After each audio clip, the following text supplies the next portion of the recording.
professor Maurício, e hoje, devido ao nosso feriado, a gente não teve uma aula presencial, né? No entanto, eu vou deixar a aula gravada para vocês e que vai cobrir toda essa parte da nossa aula 3, né? Que não vai ser ao vivo, mas vou deixar o videozinho completo aqui. Sempre lembrando que, mesmo que não tenha aula presencial, a visualização de vocês desse vídeo vai contar como presença, a entrada de vocês no AVA também conta como presença, então vocês não precisam ficar nervosos quanto a presença nesse dia também, tá bom? Então vamos lá. Bem, hoje nós vamos ver células e um pouco mais sobre a função delas, né? A gente já falou um pouquinho delas na outra aula, nas outras aulas, né? E hoje a gente vai, de fato, falar sobre as células, né? Então, aula de hoje é a aula 3. Vamos falar um pouco sobre as unidades formadoras dos seres vivos, né? A célula, o ambiente celular, quais são as suas principais organelas. Vamos falar de célula eucarionte, procarionte. Vamos falar de célula animal, célula vegetal, um pouquinho, né? Então, é isso aí. Vamos lá. Primeiro, que eu já falei na outra aula para vocês, né? A menor unidade viva que existe, né? A menor coisa viva, o menor invólucro, que a gente pode chamar, que tem funções, né? Que é importante lembrar. Forma e função é a célula, né? Outra coisa que a gente viu na última aula é que existem seres unicelulares. Seres que são de uma célula só. Então, a célula é a vida deles, né? Por isso que a gente diz que a célula é a menor coisa viva que tem formas e funções, certo? No caso, seres multicelulares, pluricelulares que nem nós, ou unicelulares. Nós temos cerca de 37 trilhões de células. É muita coisa. E a maior célula que a gente tem no nosso corpo, né, do ser humano, é o óvulo da mulher. O óvulo que serve para gerar um bebê. Né, o espermatozoide se encontra no óvulo e forma um embrião. Então esse óvulo é a maior célula que a gente tem, né? E ela é do tamanho de um ponto final quando você faz com uma caneta ou uma lapiseira. Ele é bem pequenininho, mas é uma célula que a gente pode, por exemplo, ver a olho nu, certo? Uma outra curiosidade quanto ao tamanho das nossas células e tal, e a quantidade que a gente tem, né? Que nem eu falei, a gente tem por volta de 37 trilhões de células. Uma célula tem 20 microns de tamanho. É uma coisa muito pequena. Não dá nem para pôr numa escala. Não tem como falar, é assim, é assado. É muito pequeno, né? Se você colocar, se a gente pegasse todas essas células e colocassem elas em fila, daria 40 mil e um pouquinho mais de quilômetros. Isso dá, quantas voltas dariam para dar na Terra só com todas essas células, né? E, incrivelmente, a resposta é quase 19 voltas, né? Então aí que a gente vê quantas células a gente tem, né? Se a gente fosse pôr uma do ladinho da outra, fizesse uma corda de célula. Ó, quase 19 vezes a volta na Terra só com a nossa célula. Então é célula pra caramba. Nós somos seres muito complexos, né? Cada célula nossa tem nosso DNA e sabe o que nós somos, o que ela precisa fazer no nosso corpo, né? É como se fosse uma fábrica minúscula e bem ajustada que nem um reloginho, certo? Então, dando continuidade, né, ó, a unidade formadora dos seres vivos, a célula, né? Como eu falei, por que ela é formadora de seres vivos? Porque uma célula pode ser um ser vivo, um ser unicelular, ou ser que nem nós, multicelulares, pluricelulares, que tem muitas células e a junção delas forma um ser vivo, né? Então, o que é uma célula, né? Ela é basicamente constituída por três coisas: uma membrana plasmática, que fica em volta, né? Tanto da célula animal quanto a vegetal, tanto a célula eucarionte quanto a procarionte. Ela tem citoplasma, que é essa parte que em volta, né? Que fica dentro, onde ficam as organelas, né? Isso também tem. E o núcleo. Agora, o que difere aqui, ó, células eucariontes, lembra que eu falei na última aula também, né? O núcleo, tanto na célula vegetal quanto na animal tem, o que ele faz? Ele protege o nosso DNA. nas nossas células elas evoluíram, né, para ter essa proteção aqui no núcleo, onde a informação do que a gente é está aqui. Então, o que a célula vai ter que fazer está aqui nesse núcleo, nosso DNA está aqui nesse núcleo, como ela vai ter que se reproduzir, a informação, nossa genética inteira está aqui nesse núcleo, né? Então, o que define uma célula eucarionte é membrana plasmática, citoplasma e núcleo, certo? Lembrando que membrana plasmática a gente chama, eu estou aqui generalizando, tá? Porque a célula animal tem membrana plasmática, mas a célula vegetal tem parede celular.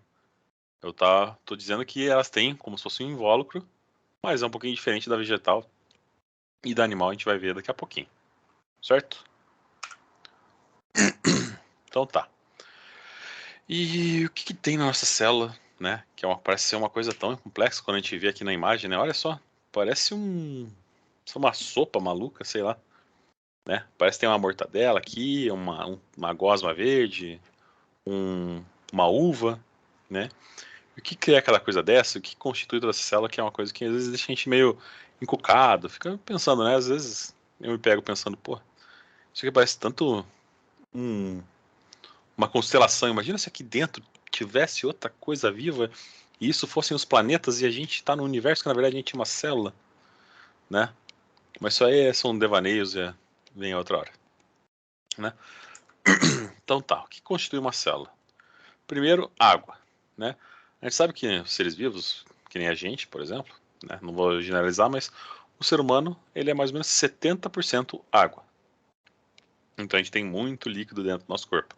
E onde está essa água? Está na nossa pele, está na nossa barriga, está no nosso cérebro. Então está dentro da nossa célula, está dentro do nosso corpo, né? Faz parte das nossas células esse 70% de água. Então a água é uma parte muito importante da nossa célula. Os sais minerais também são muito importantes. Lembra que eu falei na última aula que a nossa informação, tudo isso, tudo que acontece, né? Sensações são todos transmitidas ao cérebro por eletricidade? Então, esses sais minerais eles são muito importantes para que essas funções, essa informação elétrica passe para o nosso corpo, né? Os sais minerais, além de serem importantes para a nossa função, eles também são importantes para fazer com que essa parte elétrica corra 100% bem, né? Porque a gente sabe que uma água pura, ela não transmite eletricidade. No entanto, uma água com sal transmite, né? E é isso que o sal faz no nosso corpo. É para mandar esses impulsos elétricos, estabilizar muita coisa, suor, né? Deixa sempre tudo bem equilibradinho, né? Então, os sais minerais também são muito importantes quando a gente fala tome água, comidas com sais minerais. Aqui ó, tem alguns exemplos, né? Zinco, cobre, cloro, né? São coisas que a gente às vezes não pensa, né? Por exemplo, cloro, mas é um sal mineral, é importante, né? Potássio, manganês, magnésio, né? Tudo isso é muito importante estar na nossa dieta também.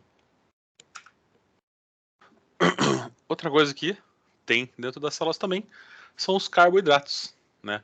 Quando a gente pensa em carboidrato, geralmente a gente pensa em macarrão, a gente pensa em feijão, arroz, né? Carboidratos, eles são o quê?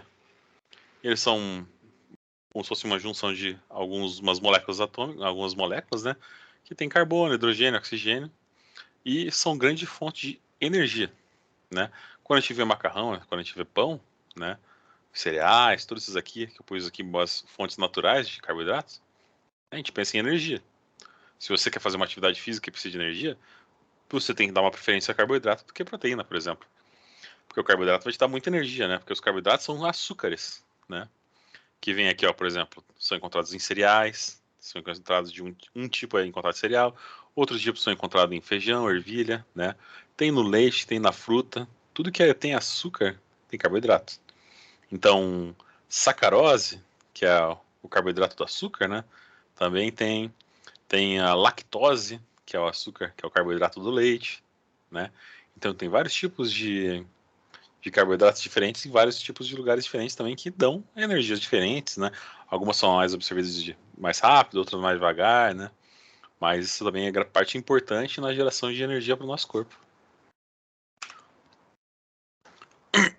E outra coisa que a gente tem no nosso corpo, né? Alguns têm mais que outros, né? São lipídios. O que são lipídios? Lipídios é gordura. A gente pode dizer assim, do jeito mais rústico, falando mais grosso, né? Lipídios são gorduras. Então, é uma grande reserva de energia, né? Então, a gente sabe que quando a gente come demais, quando a gente reserva muita energia da nossa comida, a gente acaba guardando mais gordura, né? Coloquei aqui nosso amigo Homer Simpson, que mostra, né, como é que a gente acaba guardando um pouco de energia. E essa gordura é muito importante para fazer uma reserva para o nosso corpo, né? Alguns animais comem bastante para fazer reserva, que nem os ursos comem bastante porque eles vão hibernar por algum tempo, então eles precisam de energia. As baleias moram em águas geladas, então ela precisa de mais gordura para segurar esse frio todo para não afetar ela. A gente, às vezes, come demais, engorda também, né? E acaba ficando com essa reserva de gordura um pouco maior que os outros.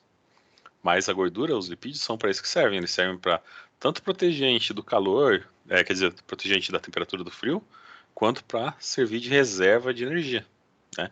Então, as gorduras também têm sua importância, né?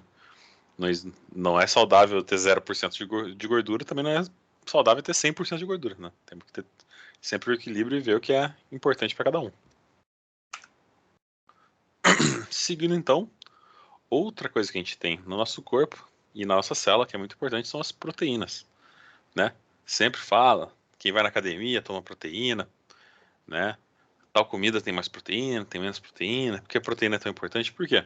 São as proteínas que formam o nosso corpo, né? Nossos músculos têm proteínas, nossas células geram proteínas para crescer, né? Então, quando a gente fala que comer coisas com proteína é importante, com certeza, né? Aqui, ó, elas atuam na defesa do nosso corpo, então para aumentar a imunidade é bom ter uma quantidade boa de proteína no corpo, aumenta a reação química, transporte de substância e comunicação celular. Então a proteína é muito importante não só para nossa alimentação, né? Não só para nutrir as nossas células, quanto também a comunicação celular, transporte de substâncias, seleção de reação e para o nosso sistema imune. Então, proteínas aí sempre é importante. Que nem eu coloquei aqui, alguns alimentos ricos em proteína, né? Porque às vezes a gente pensa, pô, se eu virar vegetariano, se eu virar vegano, será que eu vou conseguir ter as proteínas que eu preciso no meu dia a dia? Vai sim, cara. Porque aqui, ó, que a gente vê, ó, mesmo que o frango tenha um pouco mais de proteína que os demais, né? O patinho também.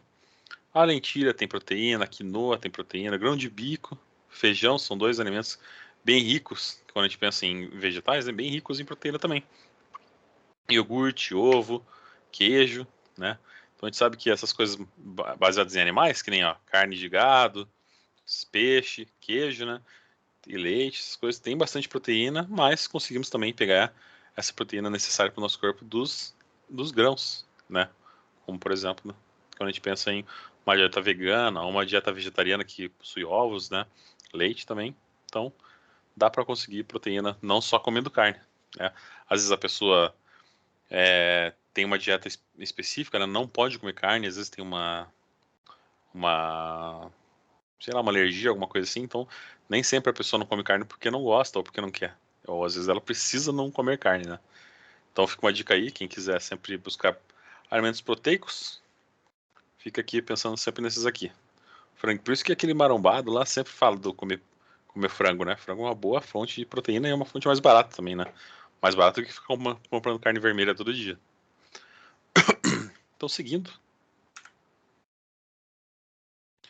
agora a gente vai ver um pouco das diferenças e do que cada coisinha dessas aqui fazem. Eu peguei os mais importantes, né?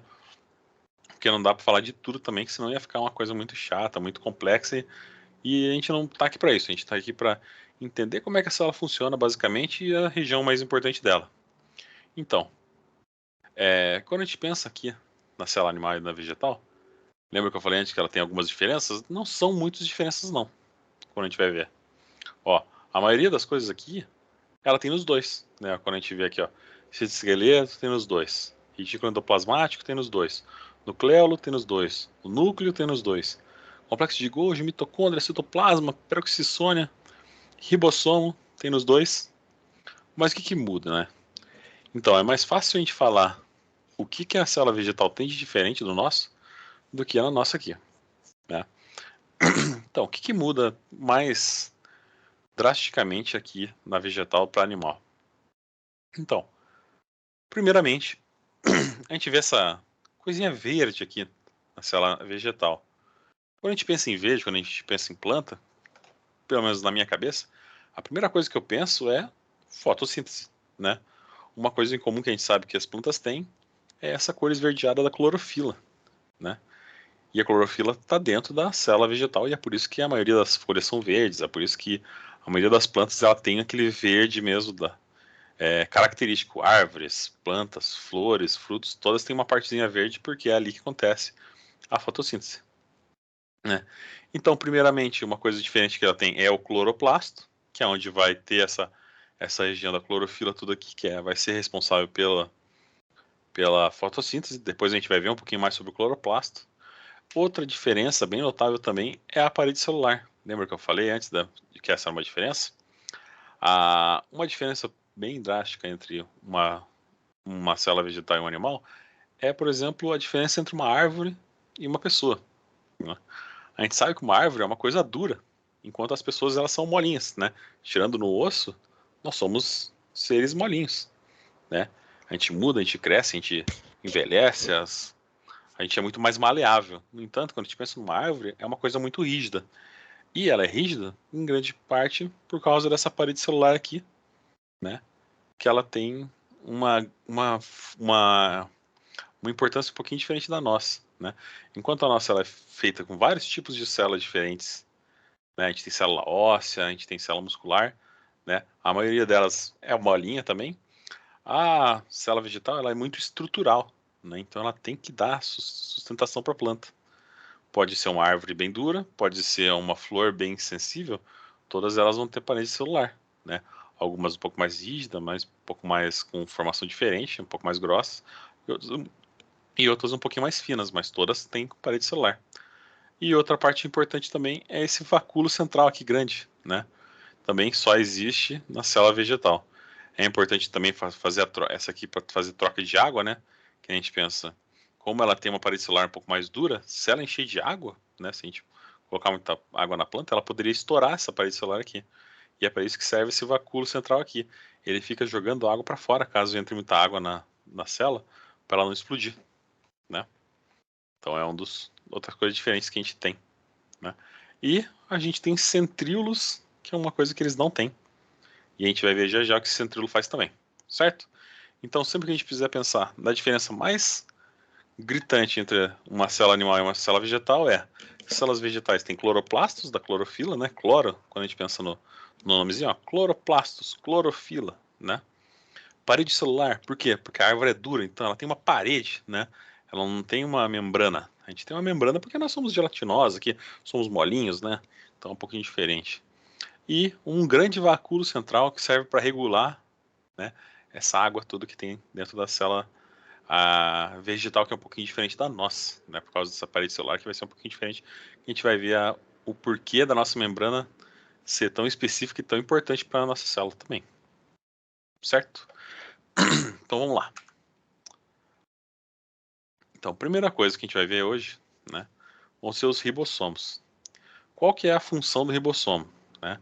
Lembrando que o ribossomo tá aqui, ó, tá nas duas células, tanto vegetal quanto animal e até na célula procarionte, hein? O ribossomo tá lá, ó, procarionte, eucarionte, o ribossomo tá ali. E o que esse ribossomo faz, né? São estruturas encontradas na célula responsáveis pela síntese de proteína, né? São nesses ribossomos aqui que a nossa célula vai criar as proteínas que a gente precisa, né? Ela vai ler o nosso DNA, né? A informação que ele tem aqui, tanto na célula procarionte que está solta aqui, quanto no núcleo que está na nossa célula eucarionte. Essa informação vai estar lá, né, no nosso DNA, vai ser lido e os ribossomos vão falar: precisamos fazer tal proteína para essa célula. E assim será feito. Tanto na célula procarionte quanto na eucarionte, os ribossomos têm a mesma função, né? Então, síntese proteica, né? Pode ter uma ou duas unidades, uma maior que a outra, né? E também ribossomos ocorrem em todos os tipos celulares. Isso é importante falar, lembra? Procarionte e eucarionte, né? Então é sempre lembrar, ribossomos estão nas duas. E os ribossomos têm essa mesma função, certo? Repetindo porque é uma coisa importante. Então, seguindo, temos agora o complexo de Golgi, né? Esse aqui é eles chamam de complexo, né? Porque toda essa cheia de curvinha e dobrinha assim, né? Também fica lá dentro da célula quando a gente volta aqui para ver a imagem, ó. Olha lá. O complexo de Golgi está aqui dentro, ó, né? Quer dizer que, ó, tá aqui, ó. O complexo de Golgi tá aqui. Confundi. Né? E também, o complexo de Golgi tá nas duas células, ó. Vegetal e animal. Certo? O que esse complexo de Golgi faz? Principal função é eliminar substâncias úteis produzidas pela célula, né? E vão atuar fora dela. Então, por que acontece? Nem sempre tudo que a gente faz, que a célula faz na célula, vai ficar para ela. Que nem eu falei, às vezes ela vai fazer proteína, vai fazer alguma coisa, e isso é muito importante para outra célula, para outra parte do corpo. Então, o que acontece? Ela vai produzir aquela proteína nos ribossomos, né? Só que ela precisa enviar para outro lugar, né? E esse complexo de Golgi aqui vai fazer isso. Ele vai eliminar a substância útil para produzir na célula para outro lugar e vão atuar fora dela. Além disso, ele também recebe e armazena as proteínas produzidas pelo ribossomo e outras substâncias como o muco que lubrifica as cavidades do corpo, que nem nosso muco da, da traqueia, nosso muco lá no intestino, né? Também é o complexo de Golgi que armazena isso aí. Então, por que serve ele? Ele faz esse controle de levar essa substância que a célula produz, mas nem sempre vai ser utilizada ali. Certo? Outra parte agora são os lisossomos, também tem nas duas, né? Tanto no animal quanto na vegetal. É umas pequenas vesículas, chamam de bolinhas assim, né? Produzidas pelo complexo de Golgi e eles acumulam no interior, são enzimas digestivas, como se fossem isso, né? E o que acontece? Ele vai digerir, vai quebrar essas coisas que vão entrar na célula, ó. Então eles vão fazer o processo de digestão intracelular, que é a digestão dentro da célula, quando a célula absorve partículas do meio, né? Então pode ser que ela tenha vindo alguma coisa, né? Um pouco de nutrientes, sais minerais, lembra que a gente falou antes? É aqui que eles vão quebrar isso para digerir isso para a célula, né? Então vai ser nos lisossomos que isso vai acontecer, né? Então é muito importante essa parte também dentro da célula. Outra coisa aqui, lembra? São centríolos. Esse aqui que eu te falei, ó, só tem na célula eucarionte animal, né? Ó. Em algumas plantas inferiores que eles chamam, né, que nem os musgos, também tem. Mas os vegetais superiores, que a gente pensa que nem árvores grandes assim, não tem, né? Também tem nos protistas, né? Animais e vegetais inferiores, que são aqueles musguinhos mais rústicos assim, né? Estão aqui no dentro da célula ou no centrossomo, que é outra parte, né? E a estrutura deles são 9 grupos de 3 tubinhos, né? E qual que é a função dele? Participar da divisão celular e formar cílios e flagelos, né? A gente sabe que a divisão celular é uma coisa importante, né? Porque a maioria das nossas células, por exemplo, da pele, se você sofre um corte, para ele conseguir cobrir esse corte de novo e fazer, por exemplo, uma cicatriz, as nossas células da pele, elas vão se multiplicar como se fosse literalmente se dividindo, fazendo clones, né? Então essa parte aqui da divisão celular é os centríolos que controlam. Então é muito importante essa parte aqui para a nossa regeneração, né? Para recriação de novas células, né? Então os centríolos são estruturas citoplasmáticas, então ele fica no nosso citoplasma e são relacionados com a formação de cílios e flagelos nos animais, né? Então, quando a gente pensa em cílios e flagelos, a gente pensa na célula animal, eucarionte animal, né? Que são estruturas locomotoras presentes nos seres unicelulares e nos espermatozoides, por exemplo. Então, essa parte centríola é muito importante na hora que a gente vai fazer, o homem vai produzir o espermatozoide, por exemplo. É ele que faz todo aquele controle aqui, né? Para fazer o. Como é que diz aqui? O flagelo que o espermatozoide usa para se mexer, né? O cílio também, quando a gente pensa nos seres unicelulares, né? Os protistas, por exemplo, eles se locomovem a partir daqueles cílios que eles têm em volta, né? Eles vão bater no cílio e vão se locomovendo, né? Centríolos também que controlam isso aí. Então é bem importante essa organela aqui. E não tem nas árvores, lembra? Só tem nos vegetais bem inferiores. Então, outra coisa que é muito importante, essa aqui é muito importante. Só um pouquinho. A mitocôndria, né? Então, ela é exclusiva das células eucariontes e é nela que acontece a respiração celular.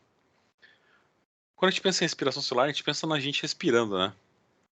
Só que na célula, a respiração celular é uma coisa muito mais importante do que quando a gente pensa quando a gente respira.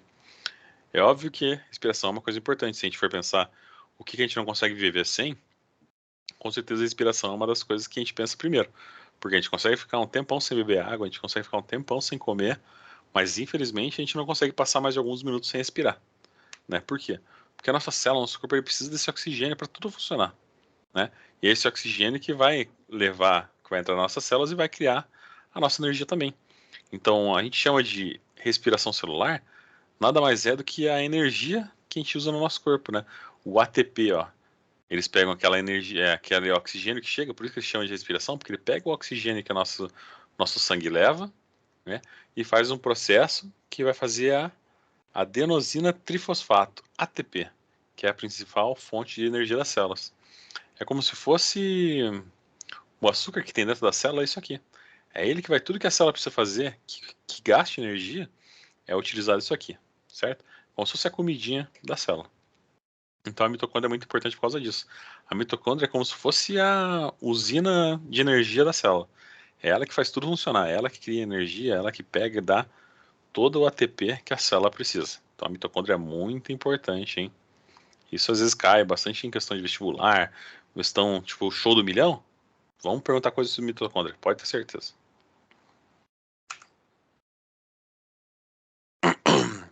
Então, seguindo, a gente vai falar um pouco dos cloroplastos. Lembra que eu falei? Cloroplastos, da clorofila, né? Essa é uma organela que não existe no, nos animais, né?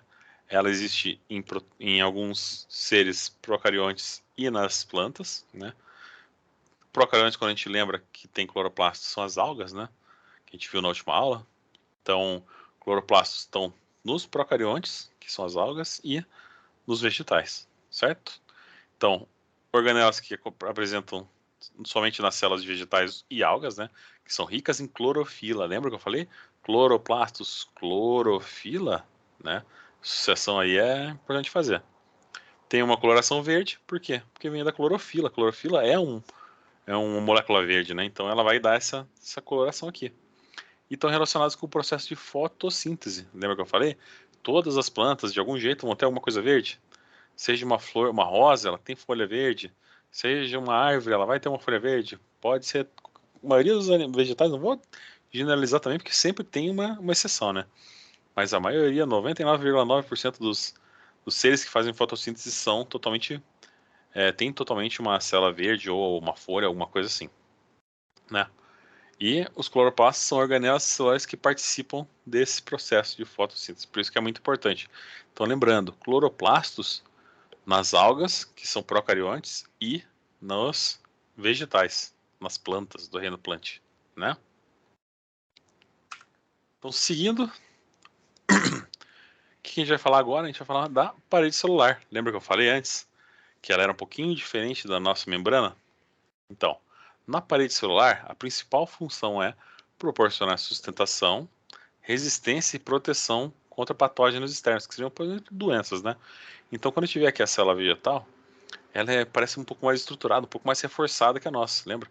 Porque eu falei, uma árvore ela é bem dura e ela é feita de células vegetais. Então, essa parede celular aqui, às vezes ela é bem dura para formar uma casca de uma árvore, ou até mesmo uma madeira, né? E o que acontece quando a árvore morre e ela seca, essa parede celular ainda fica lá dentro. As outras organelas podem até sumir, né? Mas a parede celular vai estar lá ainda. Se você pegar uma rolha, por exemplo, cortar e colocar no microscópio, você vai ver um monte de parede celular vazia. Por quê? A rolha é a casca da árvore que já morreu, né? Então, quando você pegar a rolha, cortar e ver no microscópio, você vai ver um monte de parede celular vazia, porque a célula que estava ali já não está mais viva, então ela vai secar. No entanto, a parede celular dela vai estar ali. E essa parede celular da rolha que deixa ela borrachuda daquele jeito lá. Certo? Outra coisa importante é que ela colabora com a absorção, transporte e secreção de substâncias. Lembra que eu falei que ela é importante aqui? Por quê?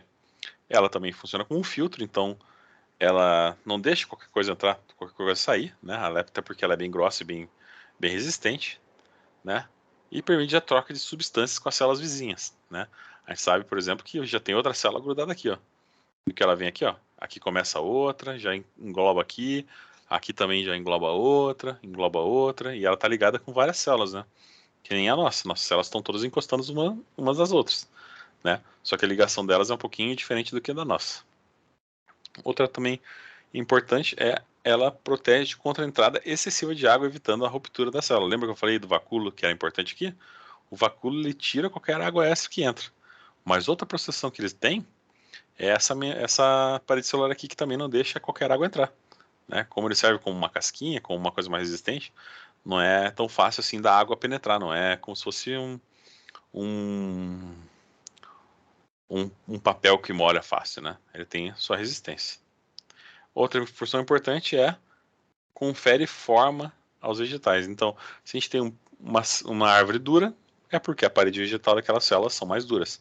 Se a gente tem uma flor muito mais delicada, é porque a parede celular daquela flor é muito mais fina, muito mais delicada também, certo? Então ele tem, as células vegetais têm esse poder de conseguir mudar dependendo da espécie, dependendo da adaptação de cada espécie dessas plantas ou protozoários, lembra das algas. Então, agora chega na parte dos animais, por exemplo, que são a membrana celular.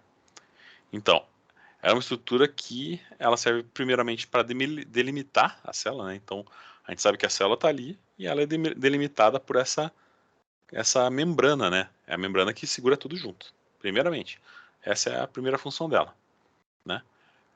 Ela é formada por quê? Principalmente por lipídios e proteínas, então a gordura, né? Então essa aqui, ó, que é amarelinha que a gente vê aqui, são moléculas de gordura, né? Então aqui a gente tem uma de ponta cabeça por dentro da célula e uma para fora, como se elas estivessem assim, né? Então elas são uma dupla camada de lipídios, uma dupla camada de gordura que se encontra assim. Então ela fica estabilizada porque como se a gordura estivesse aqui, ligada aqui com outra gordurinha embaixo, então ela faz como se fossem células irmãs para se segurar, né? Assim ela consegue segurar e fazer uma estrutura bem melhor. Outra coisa também garantem estrutura, né? Tudo isso, enquanto as proteínas que estão relacionadas fazem a função que a gente vai ver daqui a pouco. Então, aqui essas proteínas, né, que estão aqui, elas também têm sua função, que a gente vai ver daqui a pouco.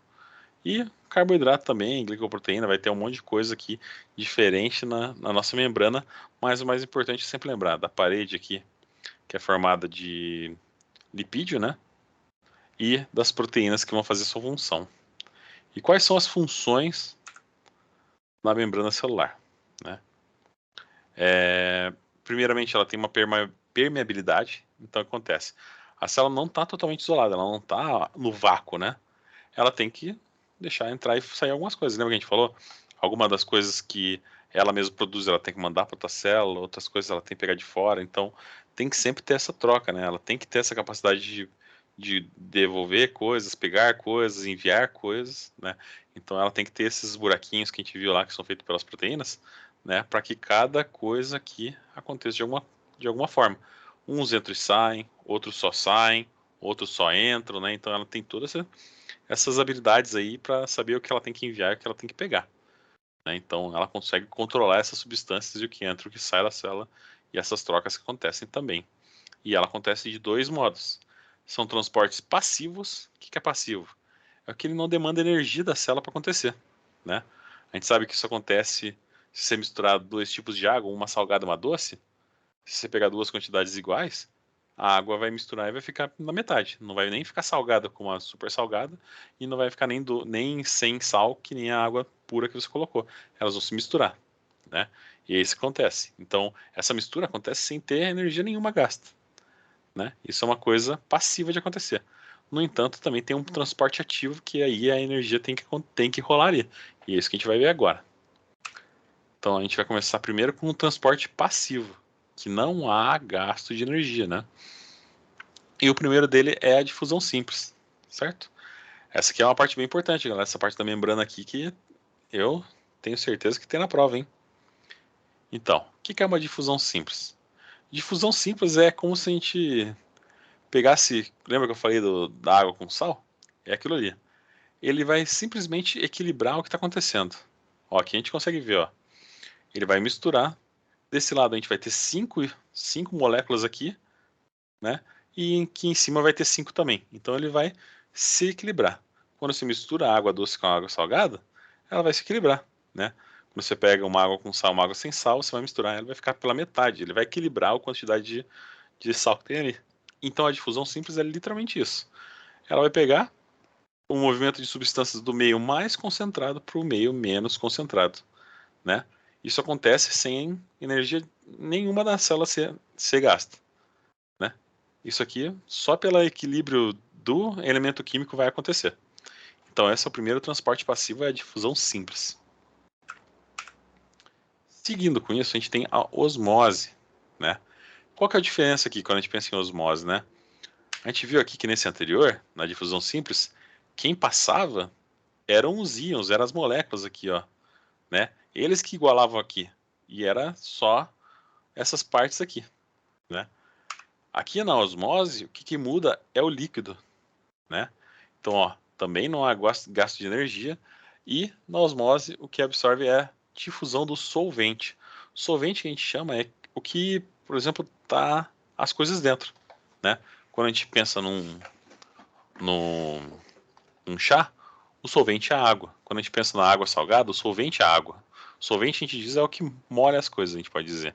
Então, no caso da osmose, o que, que muda é o solvente que vai passar, né? Aqui ó, a gente viu, ó, se tivesse uma membrana semipermeável aqui, a água aqui é para lá, né? E não as moléculas que nem aconteceram na difusão simples que a gente pôde ver, né? Se fosse uma difusão simples aqui, ia ficar um número certo de moléculas para cada lado. No entanto, como aconteceu um caso de osmose, foi a água que passou para o outro lado, né? Como se fosse para hidratar mais o lado que precisasse, né? Então, tudo que a gente está vendo aqui acontece na célula também, né? E outro tipo passivo, né? Ainda de passagem de elementos químicos e de passagem pela membrana é a difusão facilitada. Por que a gente chama de facilitada? Nesse caso, a transferência se dá, né, por suas substâncias, é o soluto, que a gente chama, ó, o solvente é a água, o soluto é o que está aqui no meio. Então, essa proteína aqui, ó, esse negocinho roxo que está no GIF, é como se fosse uma daquelas proteínas que tem na membrana. O que acontece? Quando ela sente que ela está precisando, por exemplo, desse vermelhinho aqui da imagem, ela faz o quê? Ela puxa e ajuda ele a entrar. Por quê? Muitas vezes ele não vai conseguir atravessar isso aqui de qualquer jeito por causa que não vai ser permeável ou acontece alguma coisa diferente. E o que acontece? A proteína vem, encosta nele aqui e entende que ele precisa passar. Então, uma coisa meio automática, ela acaba abrindo. Isso também não gasta energia na célula. É engraçado a gente pensar que funciona como se fosse uma portinha, né? Mas isso também não gasta energia da célula. E, nesse caso também, é o soluto, né?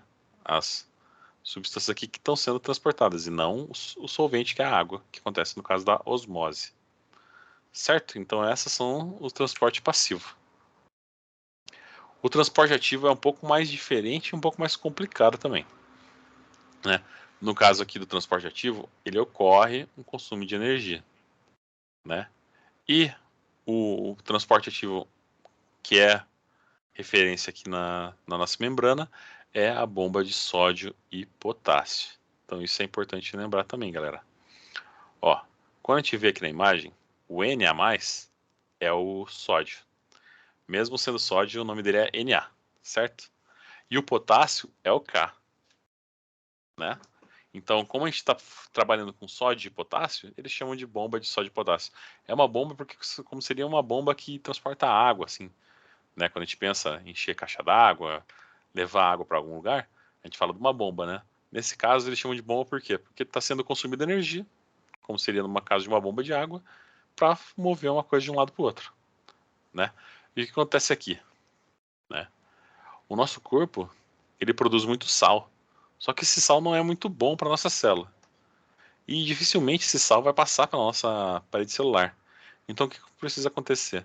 Ele precisa tirar esse sódio, esse Na aqui, da nossa célula, né? Essa parte amarela aqui dentro da célula, ele precisa tirar e pegar a célula de potássio. Só que acontece, o sódio não quer sair por ele mesmo. Então fica difícil fazer aquele transporte passivo sem gastar energia. Por quê? porque o sódio está ali dentro, está tranquilão, é uma célula grande e não consegue passar aqui na membrana. Então a célula precisa fazer alguma coisa para tirar esse excesso de sal que tem aqui dentro, né? Esse Na aqui, esse sódio. Então acontece, ele pega o ATP, lembra que a gente falou do ATP, que é a energia lá, que a gente tem, que é feito na mitocôndria? Ele pega o ATP, vou até voltar aqui para aparecer de novo a imagem ó, do GIF. Ó, ele vai pegar as células aqui embaixo, ó, em amarelo, do sódio, vai jogar um ATP aqui, que é uma energia, ele vai transportar essa célula para fora, esse sódio para fora, e vai pegar o potássio que tem lá fora. Né? Então aqui, ó, isso é tudo feito automaticamente. Ó, o potássio vai acabar se ligando e vai entrar, e o sódio vai ser mandado para fora. Né? O sódio que não tem muita utilidade dentro da célula vai ser liberado, e o potássio, que a gente sabe que tem muitas coisas boas, né, vai ser puxado para dentro.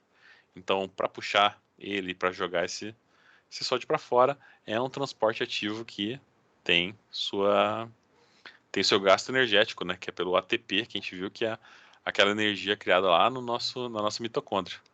Né? E para que serve o potássio que ele está tentando pegar? Com o funcionamento normal de todas as células, ele regula os batimentos cardíacos, garante o funcionamento adequado dos músculos e nervos. A gente sabe que, por exemplo, naquela época do Guga, lá, o tenista, ele comia bastante banana, porque uma banana é uma comida rica em potássio, né? Então, para não ter cãibra, para funcionar bem o músculo, ele tem que ter esse potássio aí. Então, potássio é muito importante para a célula, no entanto, o sódio não é. Então, a bomba de sódio e potássio serve para jogar esse sódio que está sobrando da nossa célula fora e capturar esse potássio que está ali fora, que vai ser muito importante para ter essa garantia de funcionamento da célula. Certo, galera? Então, a aula foi essa, né?